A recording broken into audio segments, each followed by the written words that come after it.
bitch. Finally আমি এখন নিজেকে একজন ডাক্তার বলতে পারি। ওকে, সো কি বলবো ভেবে পাচ্ছি না। ফার্স্ট ভিডিও ভেবেছিলাম অনেক কিছু বলবো, এত কিছু মাথায় থট ছিল, কমপ্লিটলি প্ল্যান। প্রথম থেকে বলতে শুরু করি, কেমন লাগলো এই পুরো এক্সপিরিয়েন্সটা আমি একটা ভিডিওতে বলার চেষ্টা করছি। আমাদের ফিউচারে অনেক বাচ্চা কাচ্চা আছে, জুনিয়র আছে যারা ডাক্তার হতে চায়, তো তাদের ক্ষেত্রে আমি আজকে পজিটিভ দিক, কনভারসেশন কীভাবে গেল first year second year final year, আমি একটা ছোটোভাবে বলার চেষ্টা করছি যেটুকু করা যায়। সো ফার্স্ট 2019-এ ভর্তি হয়েছিলাম। ফার্স্ট ইয়ার যখন হলো তখন নিজেকে বিশ্বাস হচ্ছিল না যে আমি ডাক্তার ক্লাস করছি।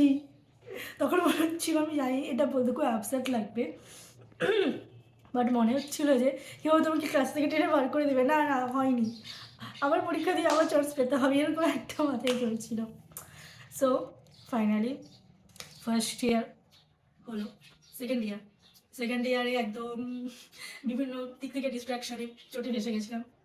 ট্রিপ করেছিলাম প্রচুর, মজার হাসি ঠাট্টা। আচ্ছা, সেকেন্ড ইয়ারটাকে আমি আমাদের স্কুল লাইফে ক্লাস 11-এর সাথে তুলনা করতে পারি। যেমন হচ্ছে মাধ্যমিক আমরা প্রচুর পড়ি, বাট 11 আমরা লাইক ফাঁকি মারি সবাই। So it like kinda for me at least. তো আমি ছোটো করে বলছি, যদি পরে তোমরা ডিটেলস জানতে চাও সেই জন্য আমি পরে ভিডিও বলবো। আজকে ফার্স্ট একটা ছোটো করে সাবজেক্টে জাস্ট ইন্ট্রোডাক্ট মতো দিয়ে যাচ্ছি। Then come third year, things started to getting serious. Clinical subject start হচ্ছে, তো ক্লিনিক্যাল হিস্ট্রি সব কিছু এক্সপেক্ট। ফাইনালি হচ্ছে বই জগৎ থেকে উঠে এলো বাস্তবের জগৎ। পেশেন্টরা সেখানে কোশ্চেনে বদলে রিয়েল লাইফ হিউম্যান বিংকে দেখছি পেশেন্টে, সেটা একটা আলাদা ধরনের জিনিস। ক্লিনিক্সে যাবে, ওপিডিতে যাবে, সেখানে সবাই শুনতে হবে, বলবে ডাক্তারবাবু, ডাক্তার ম্যাডাম, ঠিক আছে। তো এই টাইপের জিনিসগুলো এখন তো মানে আমরা সবাই তো ডাক্তার বলে দিদি, ডাক্তার নেই সেখানে বলে দিদি, সো হোয়াট এভার। ওকে, তখন আমরা বইয়ের পাতাতে একটা কেস পড়ি, আর যখন বাস্তবে তুমি পেশেন্টের কাছ থেকে হিস্ট্রি নাও, this two are total different things, like আকাশ অ্যান্ড পাতাল। বললেই বিশ্বাস হবে না।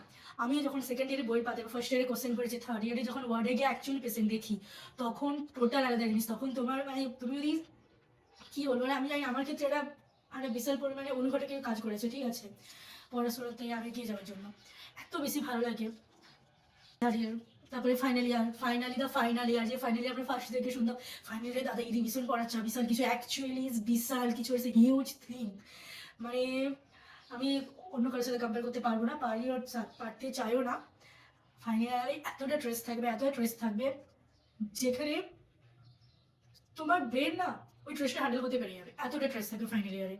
আর মানে ইভেন যারা ইন্টার্নশিপও আমরা এখন কমপ্লিট হতে হয়ে গেল, পিজি যারা ফার্স্ট ইয়ার বসে তারাও বলে, মানে তাদের কাছে final year is the final year thing. Final ইয়ারে হিউজ প্রেশার থাকে, এতগুলো সাবজেক্ট, ওকে, তাদের থিওরি, তাদের সেম, তাদের ভাইবা, প্রত্যেকটা ভাইবা অ্যাটেন্ড করার জন্য যে মেন্টাল যে স্ট্রেংথ লাগে, মেন্টাল যে প্রেশারটা থাকে না, মানে একটা মানুষকে মেন্টালি শেষ করে দেওয়ার জন্য একটা সাধারণ মানুষের জীবনে যত লাইফ টাইম থাকে তার জন্য ইনাফ।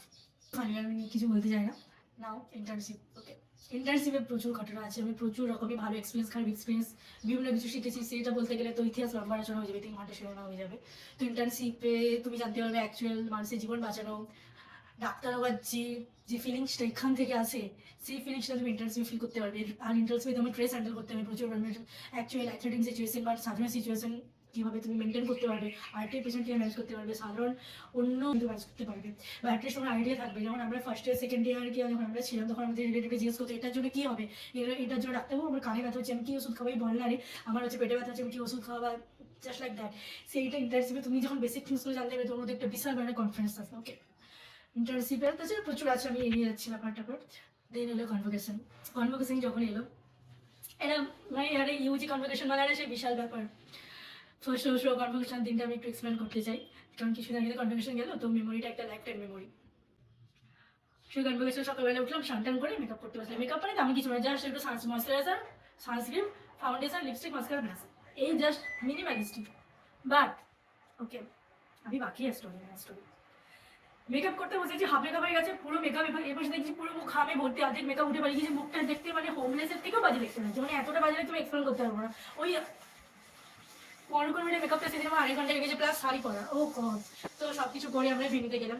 ভেন্যুতে decoration, my god, it was so good, দারুণ ডেকোরেশন ছিল, 4-5 জায়গা আলাদা করে বিভিন্ন ফটোশুটের জায়গা ছিল, সেলফি জোন ছিল, ডক্টর জোন ছিল, সব কিছু গেলাম, ফটো তুললাম ফ্যামিলির সাথে, নিজে ফটো তুললাম। অ্যান্ড দেন অডিতে পুরো কালো অন্ধকার, ওকে, আর সেই আমাদের জুনিয়ররা আমাদেরকে ওয়েলকাম করছে, সেই একটা ফিলিংস। তারপরে আমরা গেলাম, প্রফেসর এলো, তাদেরকে আমরা ওয়েলকাম করলাম, লাইটিং সেরেমনি হলো, অ্যান্ড দেন আমাদের মেন কনভোকেটেড প্রোগ্রামটা স্টার্ট হলো। সো আমার ফার্স্ট ওয়ার্ড ছিল যে তোমরা আমি এই দিয়ে, so yeah convocation programme start হলো। যখন প্রাইজটা নিতে হবো তাদেরকে আমার এতটা টেনশন হচ্ছিল, যাই হোক চলো নিতে যাই। নিয়ে এলাম সব কিছু, সার্টিফিকেট নিলাম, নিয়ে নিলাম, দিয়ে তারপরে আমি এখন সেই কথাই ভাবছি, সেই সিনটা মাথায় রিপিটেড চলছে। দেন দেন সব কিছু হয়ে এলো, তারপরে আমরা খেতে গেলাম। খাবার টাইমে খুব কম টাইমের মধ্যে যা কিছু পেয়েছিলাম খেয়েছিলাম, কারণ কনভোকেশন আমাদের তো দুশো জনে ব্যস্ত, তাদেরই কনভোকেট হওয়ার চেষ্টা করেছিল। এবার রাত্রেবেলা প্রোগ্রাম আলাদা ছিল, প্লাস হ্যাট সেরিমনি ছিল, বিভিন্ন টাইপের ফটোশ্যুট ছিল, ড্রোন শ্যুট ছিল, তো সেই জন্য। তো কনভোকেশন হওয়ার পরে মানে আমার হওয়ার পরে আমি খেয়ে এলাম, খেয়ে এসে তারপরে বাকি আমার ব্যাচমেটদের দেখলাম। দেন ওর চেকিং সেরিমনি হলো ভেতরে, মানে অডিটোরিয়ামটা ধরে হচ্ছে হ্যাট সেরিমনি হলো। হ্যাট সেরিমনি মানে ওই যেটা ছোট হ্যাটটা যেটা থাকে, কনভোর হ্যাটটা ওটা ছোট থাকে, আর কিছু না, ড্রোন শ্যুট হয়। দেন তারপরে হচ্ছে বাইরে এলাম। বাইরে আসার পর মানে অডির বাইরে যেখানে ডেকোরেশন হয়েছিল, যে বড় স্টেজ এলাম, ওখানে ওখানে হচ্ছে আবার হাতে কিছু বিভিন্নভাবে শ্যুট করা হলো, ড্রোন সেরিমনি শ্যুট করা হলো, সরি ড্রোন সেরিমনি বলছি, ড্রোন শ্যুট করা হলো। সো বিশাল কিছু দিয়ে পা আমার এত টায়ার্ড হয়েছিল, আমি কোনোদিন যেখানে আমি হিল পরি না, সেদিন হিল পরে আমার পা এরকম হয়ে গেছে, আমি আর চলতে পারিনি। ওকে, আমি ঘরে এসে শুয়ে পড়েছি 5টার সময়। রাত্রেবেলা আমাদের ডিজে ছিল, ব্যান্ড ছিল, পার্টি ছিল, গালা ডিনার ছিল, আমি কোনোটা অ্যাটেন্ড করি মানে করতে পারি, আমার এত খারাপ অবস্থা ছিল। মানে কম্পের মতো একটা জিনিস, ইউজি কম্পের মতো, যেটা লাইফটা আমি হয় সেটা আমি অফকোর্স ফর মাই ফল্ট। আমি যে সময় শাড়ি পরে অ্যাটলিস্ট ইয়ে ক্রক্স পরে যাবো, অ্যাটলিস্ট সবাই হাসাহাসি করবে, একটা লাইকটিভে আমার অ্যাটলিস্ট ইনস্টাগ্রামে ফটো উঠবে, আমার এত মজা লাগবে। তো হোয়াট এভার। সো একটা ছোটোভাবে আমি শেয়ার করলাম, যাই না কথাটা বলতে পেরেছি, কারণ আমি নিজেও জানি না কী বলছি অ্যাকচুয়ালি। ওকে, সো এমনি পয়েন্ট তো আমি সোশ্যাল মিডিয়াতে দেখছি সবাই পজিটিভ দিকটা নিয়ে এত কাছাকাছি করছে, বা আমার নিজেকে ছোটো ছোটো ভাই বোনরা আছে, ওরাও সবাই ডাক্তার হতে চায়, খুবই ভালো জিনিস। বাট ডাক্তার হওয়ার পথে যে এত কষ্ট থাকতে আর হচ্ছে, হ্যাঁ, তো ভাই বোনরা আছে তারাও আমাকে জিজ্ঞেস করে যে দিদি আমিও ডাক্তার হবে, আমারও প্রচুর ইচ্ছা আছে। Obviously it's a very good thing, মানুষের সেবা করতে পারে, একটা বিশাল বড় সুযোগ, যেটা আমি পার্সোনালি মনে করি। ওকে, কিন্তু এই এত উঠা পড়ে আছে, এত পজিটিভ পয়েন্ট নেগেটিভ পয়েন্ট আছে, এত ক্রস আছে, যে করা আছে, সেই ব্যাপারে আমি কাউকে হাইলাইট করতে দেখিনি। তো আমি নিজে যেহেতু প্রচুর ফেস করেছি এসব জিনিস, তো আমি সেইটা খুবভাবে তোমাদের সাথে শেয়ার করতে চাই। সেই জন্য তোমরা যদি জানার জন্য বা পড়াশোনার ব্যাপারে যেটুকু আমাদের সাহায্য হবে, আমি চেষ্টা করবো কমেন্ট ইন্টারেস্ট দেওয়ার জন্য। তোমরা যে সেটুকু ইন্টারেস্টেড তোমরা জানাও আমাকে, আমি তাহলে পরে আরও তোমাদেরকে পরে আরও ভিডিও চেষ্টা করবো। ওকে, সো বাই।